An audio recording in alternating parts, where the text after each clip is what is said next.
కుంభం వారికి కనుక చూసుకున్నట్లయితే ప్రస్తుతం మీకు గురువు 6లోకి జూన్ 2 నుంచి వచ్చాడు.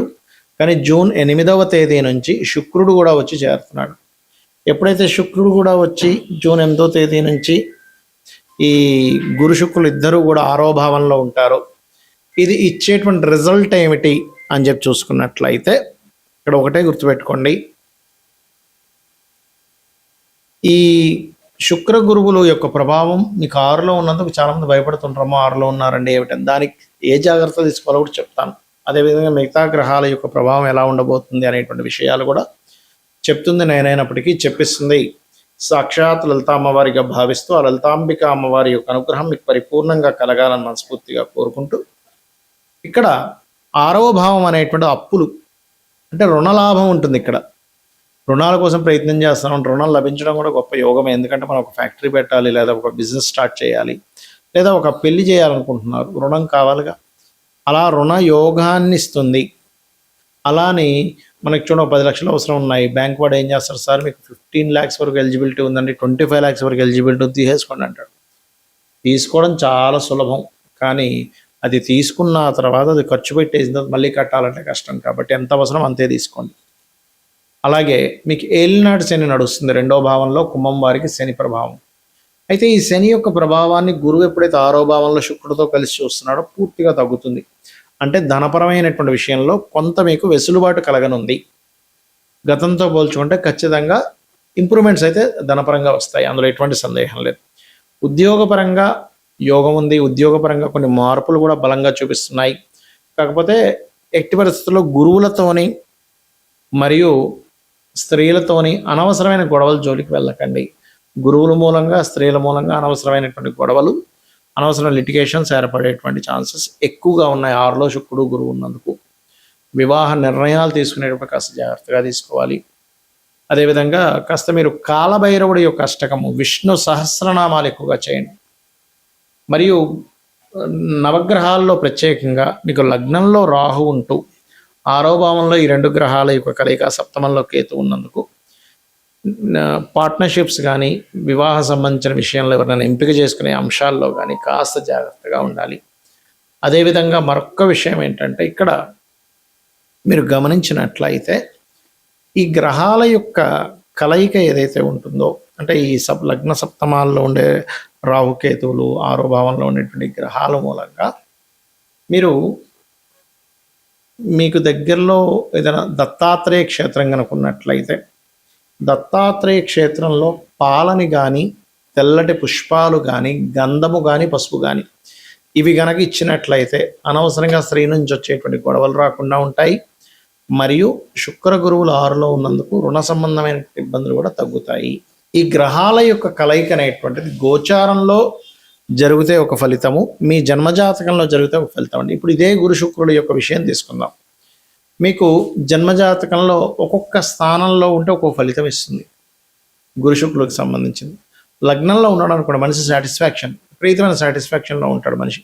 అంటే ఉన్న దాంట్లో సంతృప్తిగా బతుకుతాడు గురు శుక్రులు ఎక్కడున్నా ఫస్ట్ అయితే లగ్నంలో ఉంటే మరింత ఎక్కువ అండి. లగ్నంలో కానీ, పంచమంలో కానీ, భాగ్యంలో కానీ ఉంటే వీరు ఉన్న దాంట్లో 10 రూపాయలు వచ్చిన సాటిస్ఫాక్షన్, 100 రూపాయలు వచ్చిన సాటిస్ఫాక్షన్, 1 కోటి రూపాయలు వచ్చిన సాటిస్ఫాక్షన్. కోట్లు సంపాదించే వ్యక్తి కూడా ఒక్కసారిగా డౌన్ఫాల్ అయిపోయి నెలకి ఒక 15,000, 10,000 రూపాయలు జాబ్ చేస్తారు, అప్పుడు కూడా సాటిస్ఫాక్షనే ఉంటాడు. ఈ గ్రహాల యొక్క కలయిక అంత గొప్పది, గుర్తుపెట్టుకోండి. కానీ ఇదే గురు శుక్రుడు 2వ భావంలో ఉన్నాడు అనుకోండి, వీళ్ళు ఎక్కువగా టీచింగు, ట్రైనింగ్, ఫ్యాషన్ రిలేటెడ్ ఇట్లాంటి వాటిల్లో వీళ్ళు వెతుక్కోవాలి. మీ పర్సనల్ చార్ట్లో కనుక గురు శుక్రులు ఇద్దరు 2లో ఉంటాయి. అయితే ఇక్కడ మనం అర్థం చేసుకోవాల్సింది ఏంటంటే, మీ ధనాధిపతి యొక్క స్థితి కూడా ఎలా ఉందో చూసుకోవాలి. మీ ధనాధిపతి బాగున్నాడు, 2లో ఈ 2 శుభగ్రహాలు ఉన్నాయి, ఈ లగ్నానికి శుభులు, బాగుంది, కండిషన్ బాగుంది, అప్పుడు వీళ్ళు జన్మించిన కుటుంబంలోనే అభివృద్ధి ఉంటుంది. అదేవిధంగా వీళ్ళు ఫైనాన్షియల్గా ఎప్పుడు ఇబ్బంది పడరు 2లో కనుక ఉంటే. ఇంకా 2వ అధిపతి పూర్తిగా పాడైపోయి రావుకైతే యాక్సిస్లో పడితే తప్ప, ఆ దశలు రాకపోతే తప్ప, దశలు వచ్చాయి ఒక యుక్త వయసులో అంటే చాలా బాగుంటుంది. 3లో ఉన్నప్పుడు ఏమవుతుందంటే కొంచెం వివరణ ఇవ్వడానికి వీళ్ళకి మంచి స్కోప్ ఉంటుంది, అన్నదమ్ములతో కొంత సఖ్యత ఉంటుంది. కాకపోతే 3వ అధిపతిని కూడా చూడాలి. ఎప్పుడు కూడా 3లో ఉండే గ్రహాలు 3వ అధిపతి. దీనివల్ల ఏంటంటే సామరస్యంగా ఏదైనా సరే చాలా నీట్గా మాట్లాడుకొని సెట్ చేసుకోవడానికి బాగుంటుంది. కాంబినేషన్ 4లో ఉన్నప్పుడు మీరు ఇన్వెస్ట్మెంట్స్ చేయడం అనేటువంటిది ఎక్కువ ప్రాపర్టీస్ మీద చేయాలి, విద్య మీద చేయాలి. ఎంత విద్య చదువుకుంటే అంత బాగుంటుంది, ఎంత ప్రాపర్టీస్ తీసుకుంటే అంత బాగుంటుంది. ఖచ్చితంగా రెండు ప్రాపర్టీస్ ఉంటాయి. అది కార్లు కావచ్చు, వాహనాలు కావచ్చు, గృహాలు కావచ్చు, ఏదైనా కానీ.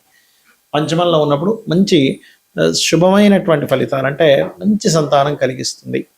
6లో ఉన్నప్పుడు మాత్రం గురువులతోని, స్త్రీలతోని శత్రుత్వాన్ని ఇస్తుంది. కాకపోతే ఇది కూడా కొంతవరకు ధన యోగాన్ని ఇస్తుంది.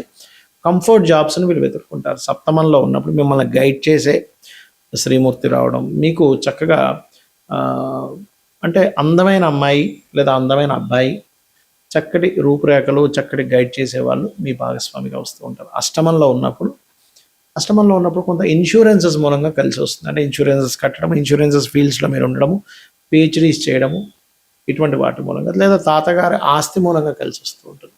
అయితే ఇక్కడ ఒకటే గుర్తుపెట్టుకోండి, ఆ అధిపతి కూడా ఎలా ఉన్నాడో చూడాలి. భాగ్యంలో ఉంటే దేవత అనుగ్రహం అధికంగా ఉంటుంది. దశమ స్థానంలో ఉంటే teaching, training, fashion related, financial రంగాల్లో మీరు కనుక ఉన్నట్లయితే చాలా బాగుంటుంది.